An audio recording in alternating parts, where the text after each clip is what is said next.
Good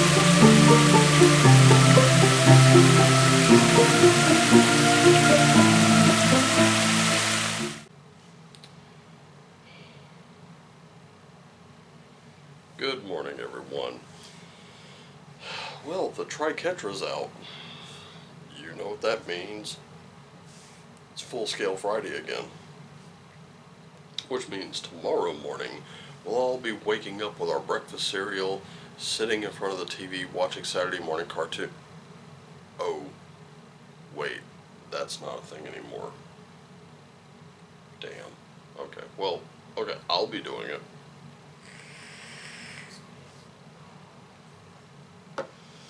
I've got Masters of the Universe, the original. I've got Thundercats. I've got Brave Star. I've got Silverhawks.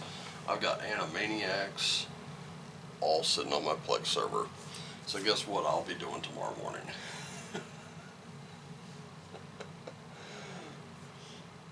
And then Sunday morning, I got a couple got a couple personal readings to get out there, and for a couple lovely people who need one, and one of them's a very late birthday reading. I need to get on with that. And then I'll probably spend my day writing or maybe dicking around on Twitter. I don't know. But it happened again yesterday. I screwed around on Twitter for a while, waiting for the video to render, and went to go upload it. Started running into trouble with the thumbnail on BitChute. That seems to be a running theme lately. And it's even more of a frustration when the video errors out. It's like, oh, come on. But I really want to try to keep this kind of short and sweet and to the point if I can, because if this video runs over 2 gigs, BitChute's not going to get a weekend reading again.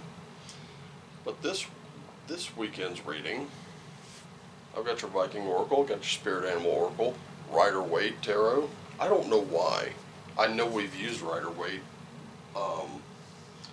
at some point this week, but it seems like it just wanted to come out to play again. So I was like, okay, no problem. Tarot Grand Lux also wanted to come out and play, but I was like, you know what? Rider-Waite, very simple. Very simple imagery, very good imagery. Had a little short conversation over Twitter with T-Shorted Historian yesterday, who does This Week in Geek. He also did the interview with Mark Ryan Heathen, and yeah, just generally has a really, really good, fun live stream to watch every Tuesday morning.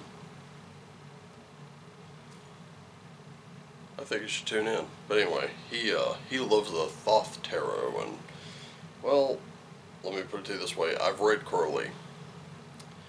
Not much of a fan.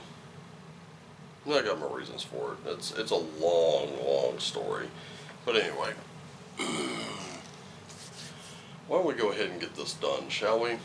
Okay, start with you this weekend. You belong to something much bigger than yourself. Then it's time you realize that. Being part of something larger sometimes means it's not about you. It means sometimes the individual has to kind of step in and give to the larger whole. There's nothing wrong with that, as long as it's voluntary. And that's what we're talking about today. It's making it voluntary. Volunteer yourself towards something greater.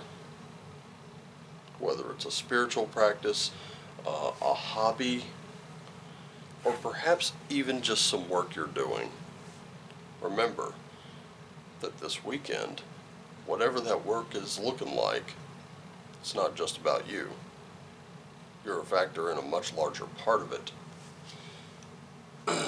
Going with your guide, the Thing. So we're coming together.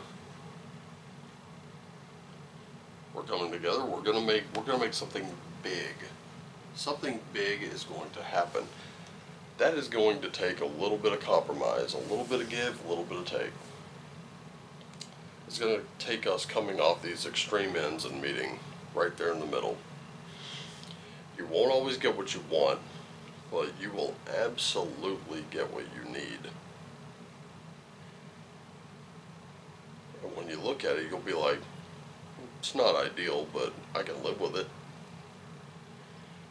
And once you reach that point, you'll know it's good, right? So your spirit animal, how's that looking? You will have to reclaim your power. That panther tells you everything. You can barely see it. This is not a leopard with spots. This is a very, very majestic animal with very fluid movements. It has a hunter's eyes, and it always knows exactly what it's going after. Sometimes situations aren't exactly ideal for that hunter. So sometimes it has to sit right in its little spot where it won't be noticed until the time is right. Then it strikes and it gets what it needs. If you have something you really want, it may be time to bide your time. In fact, I know it is. It's time to bide your time. Let some things play out. You'll know when the moment's right, and then you can move in and reclaim what's yours. It's got to be your power, though. That's what's going to matter. Your position doesn't matter. What does matter is your ability to create, your ability to exercise that godlike power. You need to step back into that. And it needs to be done a little sooner rather than later. However, trust the timing on this one, okay? Alright, let's see about what's going on mentally here. See if there's anything we need to fix. Well, we've got an 8 of coins in reverse, we've got a 7 of coins in reverse, and we've got,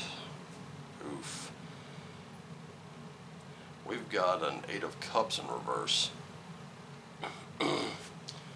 So let's start right here. Are you really putting in the due diligence? Are you putting in that work? Or you kind of thinking, nah, I haven't done enough? Because that's what it looks like. It looks like you're thinking you haven't done enough. You haven't given enough. And you're having some trouble moving on from it. To me, it looks like a lot of guilt here. And this guilt is never a good thing. This looks like, to me, what I'm seeing with the mental state right now is, I could have done more. I could have done that better. You're exhausting yourself, and that's why you can't move on from it. Or at least you won't be able to. You don't have to give away the farm, ladies and gentlemen. All you have to do is do what you can. But right now, a lot of the problem exists in your mind. Moving into the physical here.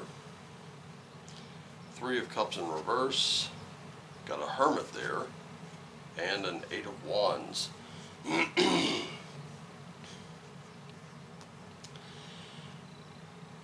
Not much to celebrate going on. This is where you're not working with others. You may choose to do a lot on your own, but I'm telling you right now,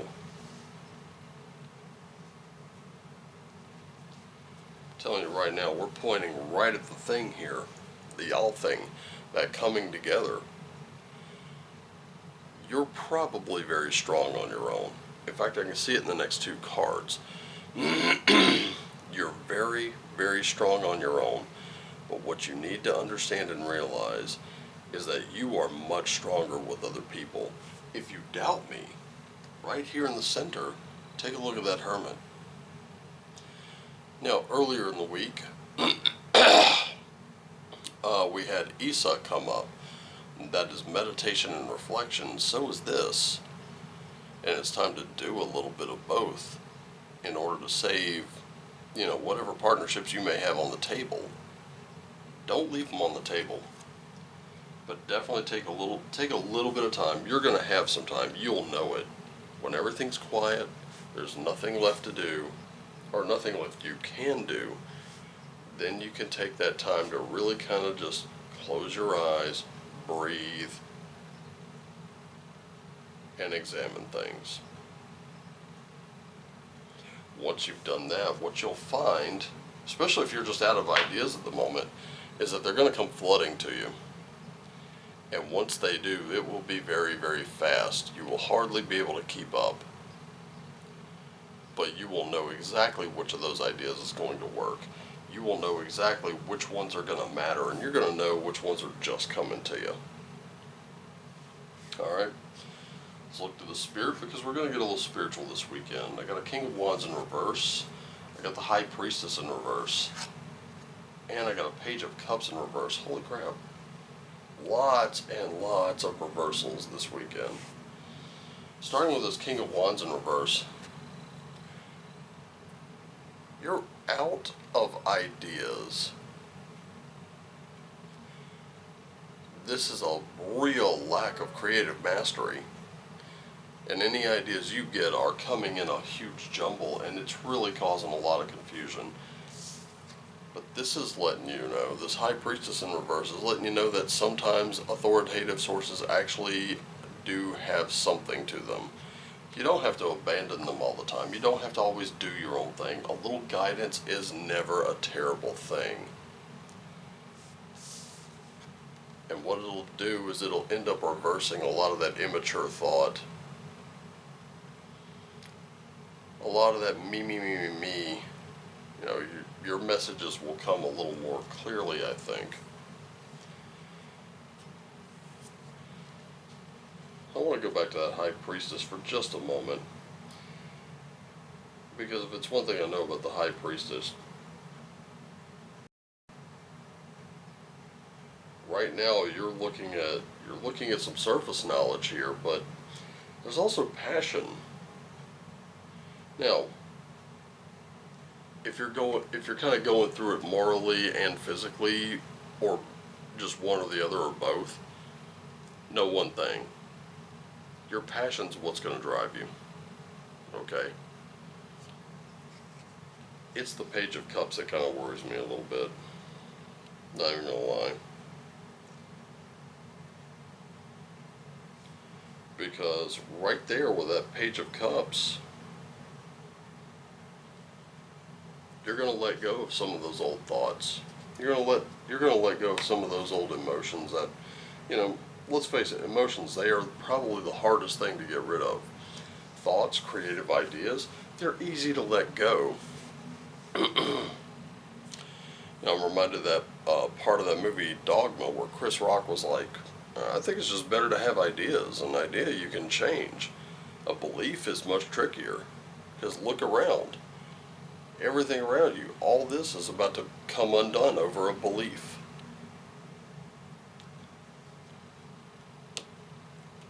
That's what these emotions are. They are beliefs. They operate on faith. You don't have to have evidence for most of them. The evidence is usually in the end result. There we go. I hope you got your cup of tea ready, or your cup of coffee or whatever.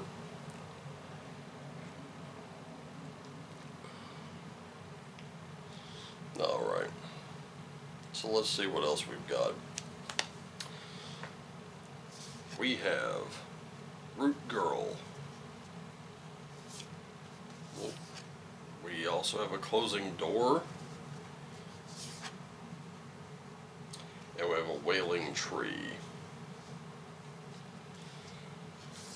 let's start right here. In the mind, you have the root girl. So, what do we know?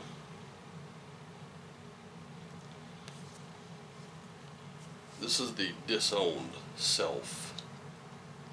Got something you're not proud of? Well, you know, never too late to disown that. Never too late to disown that idea or that thought that's been like plaguing you this whole time.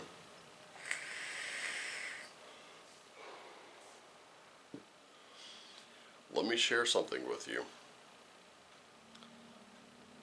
Right now, I can see what you're thinking, and this is that trouble moving on because it's deeply rooted in something, right?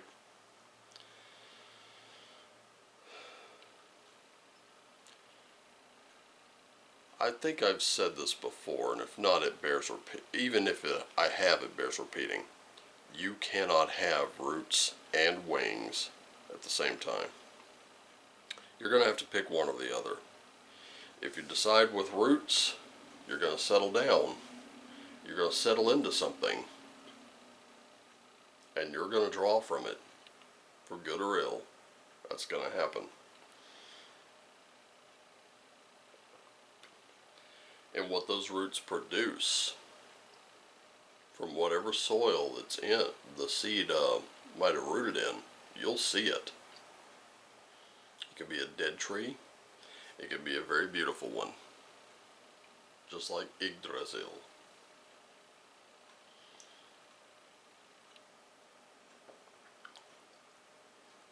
The acorn or the seed does not create the tree on its own.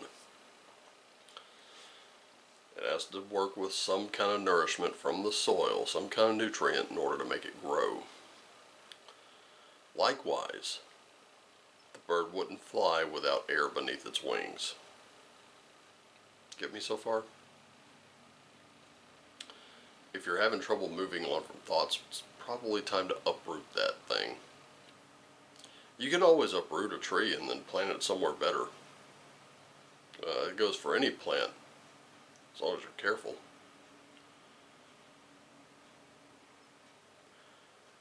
But if you choose to fly, understand, there may be no place to truly call home. And it's one of those things you give up. Like I said, everything about this is going to be a little give and take. Pros and cons, you're going to have to weigh them out. So something to consider. Now, physically, it's time to come to a close on some things. And you know it. The door has to close, a chapter has to end. This is as good at, this is like a better version of the death card in my opinion. The death card doesn't mean you're gonna die. It means that one thing ends and another begins. I think your focus is gonna be on that closed door. I can definitely see the focus being on that closed door. But you're going to need to focus on that new beginning that's coming, because it makes more sense. Now this wailing tree here, this one's all about reconciliation. So, let's talk about reconciliation for just a minute. What does that mean?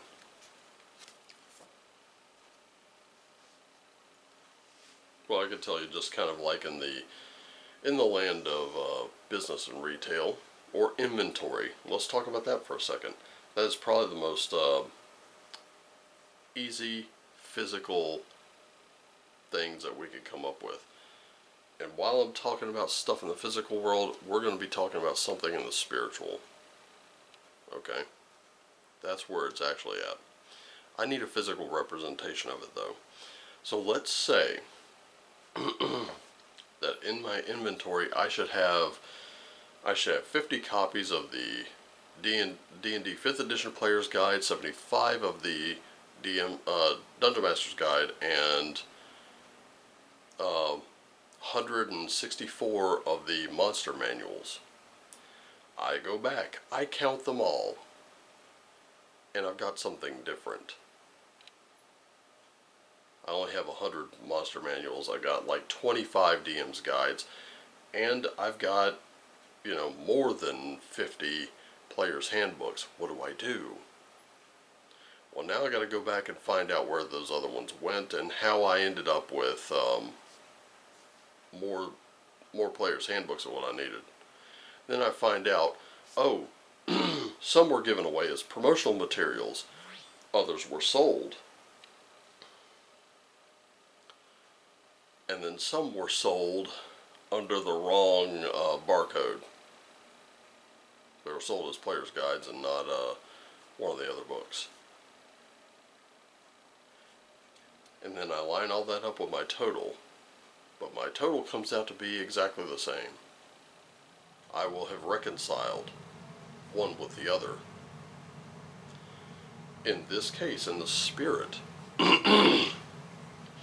you know where you should be, but you're not there. So how do you reconcile the two? That's a really good question, and it's one only you can answer for yourself. So let's go to your runes and cap this thing off. We have Dagaz. Aha. We have Avaz. Avaz again. And we have Uruz.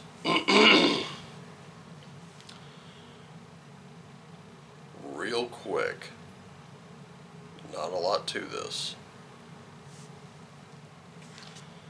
When I turned this over, I said, aha.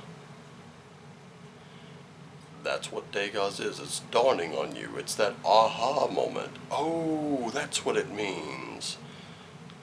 For it to be right here in the mind is everything.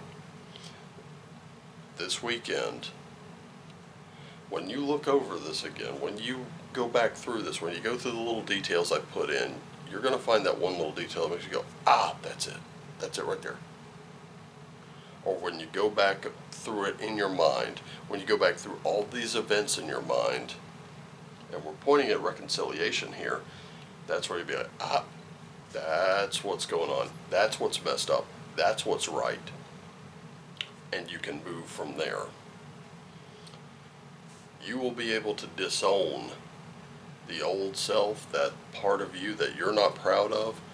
You'll be able to walk away from it. You'll be able to spin that card back around.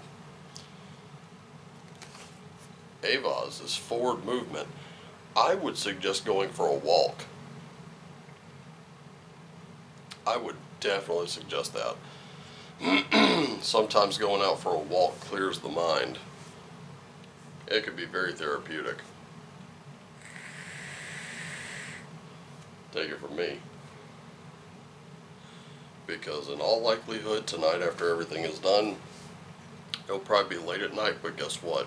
I'll probably be going for one of those little, walks where I try to get those 10,000 steps in. And then we have Uruz. Now this is an extinct version of an ox, but it symbolizes strength. And you will need that strength. It's important to rely on it. Remember yesterday we talked about depression and how it can actually impede you a bit. Sometimes you have to force yourself to get up and go for that walk. Sometimes you have to force yourself to write. Sometimes you have to force yourself to paint. Ladies and gentlemen, one of my favorite Van Halen albums, For Unlawful Carnal Knowledge. It's one of my favorites. It's an absolute great album. And Eddie Van Halen said if you really listen to it, everything is really labored. They were struggling at the time. And in my personal opinion, sorry to disagree with Eddie on this one, but I just couldn't hear it.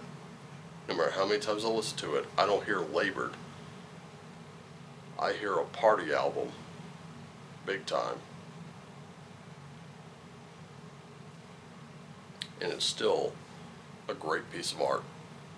A great bit of rock and roll. And one I might listen to on the way to work today, come to think of it.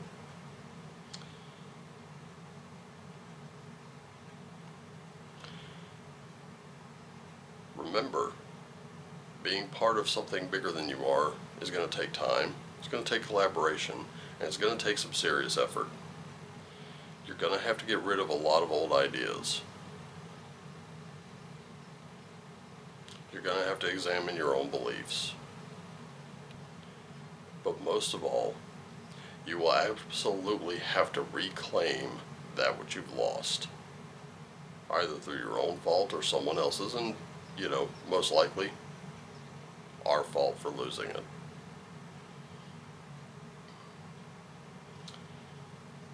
You can reconcile it. Spiritually speaking, you've got what it takes.